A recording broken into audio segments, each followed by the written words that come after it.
Hey, welcome back to Next Act Ninjas, the number one podcast for mastering your health and wealth longevity. I'm your host, Rachael Van Pelt. And if you've tuned in recently, you know we've talked about the concept of right sizing versus downsizing. Right sizing is about customizing your home to match who you are today, as well as who you're growing into tomorrow, rather than simply downsizing because of your age. Today, though, I'm adding a new twist. We're focusing on how your personality and your health span both factor into finding that sweet spot, that Goldilocks perfect fit for your next act home. After all, it doesn't matter if you've got the cutest condo on the block, if it's in a place where you can't easily get to the doctor if you need to, or if you're stuck with a big yard you can't maintain once your mobility starts to decline. The point is to strike a balance that allows you to really thrive rather than simply age in place. Traditionally, downsizing is focused on reducing square footage and expenses. There's often an undertone of loss, like you're giving up space and comfort because, well, that's what retirement is supposed to look like. Right sizing, on the other hand, flips that idea on its head and it asks, how do I create the home that truly fits my needs, my aspirations, my finances, and my daily routines? That might indeed mean fewer square feet, but only if that smaller space is going to serve your lifestyle. Or it could mean a lateral move or even an upsize, depending on how you envision your future. It's about genuine alignment, not a one size fits all decision. Today, I want to expand the conversation by weaving in the impact of Healthspan on your decision. Lifespan may be how long you live, but Healthspan is how good those years are. It's how long you remain strong, functionally independent, and engaging in activities that bring you joy. If you spend decades in retirement, how fully do you want to live those years? The home you choose needs to support that. It needs to support your physical, mental, and emotional well-being now and in the future. That's why I want to unpack how your personality, how your preferences, and your physical health, not just finances, all play a role in how you think about your ideal next move. But before we get started, just a heads up, I'm going to pose some questions today to help you think through your own personal preferences and your health span. You can either grab a pen and take some notes while you listen, or if you're like me and you tend to listen to podcasts on the run, I've created a handy questionnaire to make it even easier. All you have to do is go to the link provided in the show notes, and you can answer those questions to get a feel for where you land. But let's start with personality. It probably sounds obvious. Of course, personality and personal preferences matter, but you would be surprised how often people overlook the question of, how do I actually want to live day to day? Instead, we tend to focus on what's practical or what culture says is appropriate for our age or our stage of life. But you don't have to follow the crowd on this. You're unique, right? You have your own temperament, your own hobbies, and your own life rhythms. So start by thinking about how you feel socializing. Are you an extrovert or more of an introvert? Do you generally come to life when your house is full of guests, or do you feel a sense of relief when you get to curl up in the quiet with a good book? And what about neighbors and neighborhood get-togethers? If, for example, you absolutely love having your neighbors or family over for the holidays or weekend visits, then you probably want a larger living space, or at least a configuration that easily accommodates guests without feeling too cramped. On the other hand, if you're a homebody who thrives in solitude, you might be perfectly fine with something a bit cozier, maybe a one-level cottage or a small condo, as long as it's in a community that respects your need for peace and quiet. Personality also shows up in how you handle extra features in a home. If gardening in the sunshine is your definition of a great afternoon, then maybe having a big yard is worth all the extra maintenance because it keeps you active and fulfilled. If you're more the type who's happy just to admire other people's flowers without having to go dig in the dirt yourself, you might lean toward a property with less outdoor space, or even one where an HOA does the lawn care for you. The key is to be completely honest with yourself about what genuinely energizes you. And of course, what feels like just another chore. Think about your passions. Are you a woodworker who needs a decent sized garage or workshop to continue your hobby? Do you have a flair for painting or sculpting? Maybe you crave an art studio with plenty of natural light to work in. Is your dream to have a home gym so you can exercise every day without having to go to the gym? These aren't just frivolous extras if they light up your day. They're central to your retirement if they are going to keep you mentally engaged and excited about each new day. And let's also address health span. Many of us are in great shape during our 50s and 60s, but what about our 70s and beyond? Obviously, we can't predict exactly how our health will evolve, but we can acknowledge that our needs will shift. And sometimes it happens rather quickly. One of the biggest factors that I see people struggle with is immobility. If you're already dealing with knee or hip issues, or you anticipate that's going to become a challenge, do you really want to be navigating lots of steep stairs multiple times a day? If you've always fantasized about a mountaintop cabin with great views, how comfortable will you be if you have to drive windy roads to get to the store or a doctor's appointment when you're a bit older? Now, it doesn't mean you have to give up on those dreams entirely, but you may want to proactively plan. Maybe you can choose a property that has a main level bedroom and a laundry area so you're not constantly running up and down the stairs. Maybe you can find a mountain property that also has a convenient transportation system or grocery delivery. The goal is just to anticipate those potential health struggles so you don't find yourself regretting the move. You don't find yourself isolated or struggling to maintain a property that once seemed perfect for you. And be just as thoughtful about your home's layout. Ask yourself if you'd be able to renovate certain features for greater accessibility if the need arises later. You know, some folks love an upstairs master's suite with a spectacular view, but what if the stairs become a burden later? Are you going to be able to invest in modifications, maybe turn that main floor bedroom into your master suite? If so, you have more options, don't you? If not, it might be wiser to choose a home that's already friendly to your aging joints. And think about the yard. There's something wonderful about stepping outside and feeling the grass under your feet, especially if you love puttering around the garden. Yard work is great. It can keep you active, it can support your health span. But if you're already struggling with back problems, or you know that your back is probably not going to cooperate in a few years, you're going to probably end up needing to hire landscaping help. And that just means you're going to have to factor in the extra expense, won't you? Alternatively, you might just find yourself a place that doesn't require that kind of yard work, and you find other ways to stay physically active. Which brings me to the question, how much space do you really need? Many of us have grown into bigger homes over the years. And of course, we've collected decades worth of things to fill those homes, haven't we? The minute we approach retirement, we start wondering, how much do I actually need? We start walking through our home and we realize that we never set foot in that formal dining room, or that the basement has just become some big storage unit. And that extra space and stuff can begin to feel like a heavy burden, a load that we just want to unburden ourselves of. But that doesn't necessarily mean that we should automatically downsize.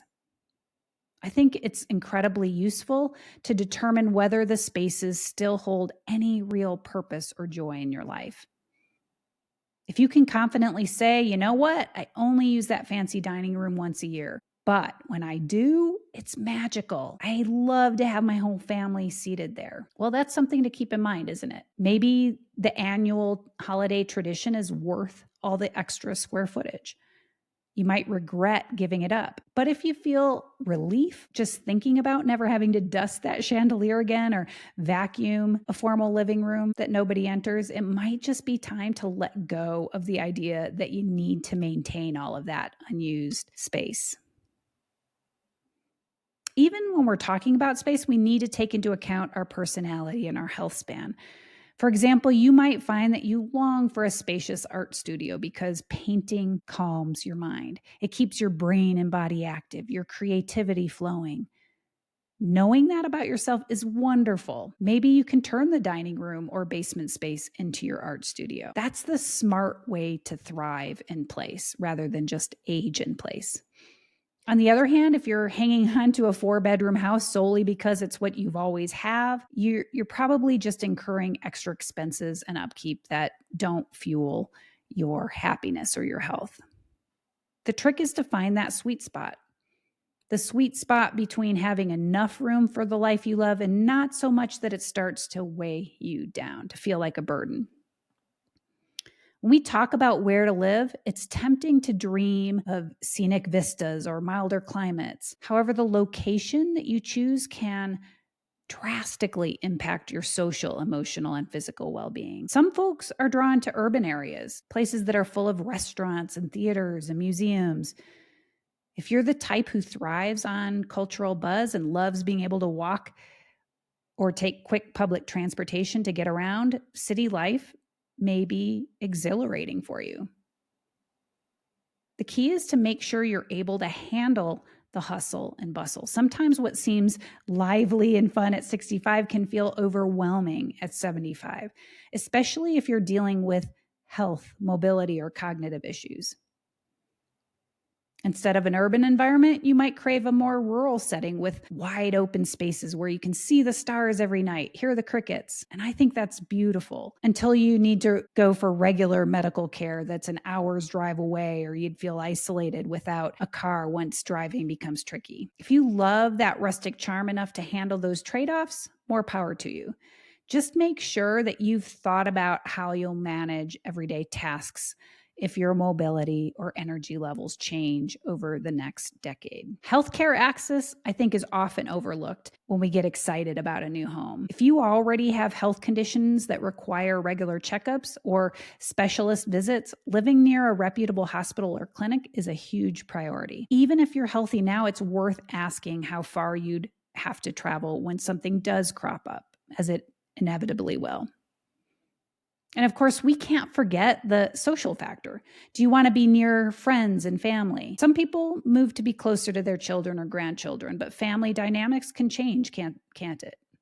If you're moving primarily for that reason, think about whether you genuinely like the area or if you'd feel stuck if friends or family move away. Even if you're not moving to be near friends or family, be sure to factor in your ability to make new friends, either in your current home or the place that you're moving to. Is it a sociable neighborhood? Is there a community of faith that you feel comfortable plugging into? Because remember, social connectivity is an important piece of the health and longevity puzzle. So you're going to want to factor this into your decision making. A question that I hear often is whether to find your forever home now or to accept that you might move more than once as your needs shift. And I think each approach has pros and cons. A so-called forever home lets you plant deep roots. You get to spend time really building social connections and customizing your home to thrive in place. It can be really reassuring to know that you're not going to be packing up boxes again anytime soon. On the other hand, you might not be quite ready to settle in. Being willing to move multiple times gives you flexibility, doesn't it? If you're more of an adventurer, you might enjoy spending a few years here and a few years there, maybe a few years in a mountain cabin, then moving to a sunny beach town and later to a condo in a walkable city. But let's face it, moving can be stressful. It's physically exhausting and it can be costly. If you do anticipate multiple moves, it's a good idea to be strategic about timing and resources, especially if you expect any changes in your health or mobility. Sometimes what seemed like a fun, easy move at 65 becomes a real burden at 75, even if you pay movers to do all the work. Of course, we can't overlook finances, can we? Rightsizing is all about lifestyle alignment, but downsizing is still a good strategy for freeing up equity that you can put towards retirement savings or travel or hobbies. That's one of the biggest appeals of moving over staying put, isn't it? But I want you to be careful not to base your decision to move solely on cost savings. If you move just to save money and are unhappy with your new lifestyle, that's going to cost you mentally, emotionally, and maybe even physically. And it may not free up as much money as you think it will. Before you make any move, be sure to take into account all of the costs of the new home. Remember to factor in moving costs and monthly HOA dues or yard maintenance fees if you keep a big lawn. Also, look at local taxes, home insurance, and the cost of renovations that you might have to make that place more accessible. And don't forget about the expenses of getting to and from medical appointments. If you're living somewhere that doesn't have good public transportation and you're no longer comfortable driving, you might find yourself relying on taxis or rideshare services, which just adds to your monthly bill. The goal here is to balance your desire for a certain lifestyle with a realistic view of your financial picture over the long term. Now, one of the best ways to avoid regret is to just try living in a place before you make that big move. If you dream of a life in the mountains, I highly recommend renting a house or condo there for at least a month. This is easy to do now through short-term rental platforms like Airbnb and VRBO. Just see how you handle the altitude or the winding roads. Notice whether the isolated setting is peaceful or it feels lonely. Maybe you'll discover you love it even more than you imagined. Or maybe you'll find out that you're bored by day 3 because there just aren't enough local events for you to plug into. The same goes for an urban condo. If you rent one for a short while, you'll quickly learn whether you adore walking everywhere or you hate the noise and proximity to neighbors. Spending time as a local is so incredibly valuable. It's going to give you a real glimpse into the day-to-day lifestyle, something that you just can't get from a quick weekend tour or a few online reviews. I've seen a few common mistakes over the years that you might want to watch out for. One is overestimating your ability to handle physical tasks indefinitely. I think it's easy to say hard work keeps me active. And that's wonderful right up until your back and your knees start to protest. Another is chasing a bargain on a property that's far from everything and everyone, which might sound economical at first, but it can lead to feelings of isolation. Some people also relocate to be closer to family without truly liking the region they're moving to. And if family members move or you end up seeing them less than you hoped, you're just going to feel stuck. And of course, there's the emotional side.